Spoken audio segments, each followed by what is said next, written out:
Axis and Allies is a game based on World War II. I developed a game while living in France. I was working for the Herald Tribune. I was working in the photo library there, and I had access to a lot of photographs of World War II. But not only that, I could walk downstairs into the street and see bullet holes in the buildings. So there was a lot of inspiration just being and living in Europe. My father served as an infantryman in World War II in the South Pacific.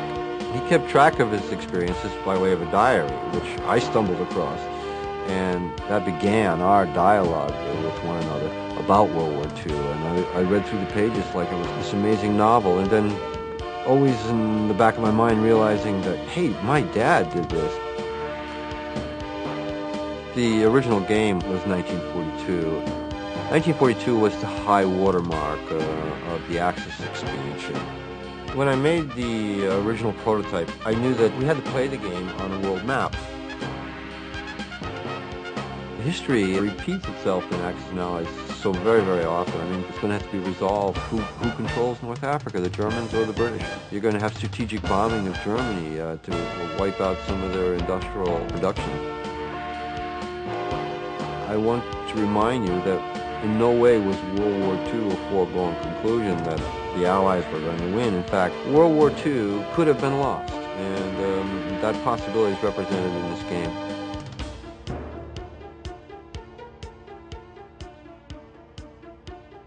To see it evolve into this interactive computer game, to me, is so exciting. You can play against the computer, we can play on the net against people who are far-flung all over the country or even the world, for that matter. It takes you step by step through each phase of your turns. It can take you through the weapons development phase, the purchase phase, non-combat movement. It's very intuitive. If you're an average Axis and Allies player, you're going to get beat with this AI, and it's just going to steamroll you right out of there. Some basic strategies that apply both to the Axis player or the Allied player. When you're going to attack with all you've got, and concentrate. Move like a field marshal. One strategy I've come across was the Allies cooperating and coordinating their efforts, as they did in World War II, takes on an important role in this game. And Allied players who do that make their life a lot easier.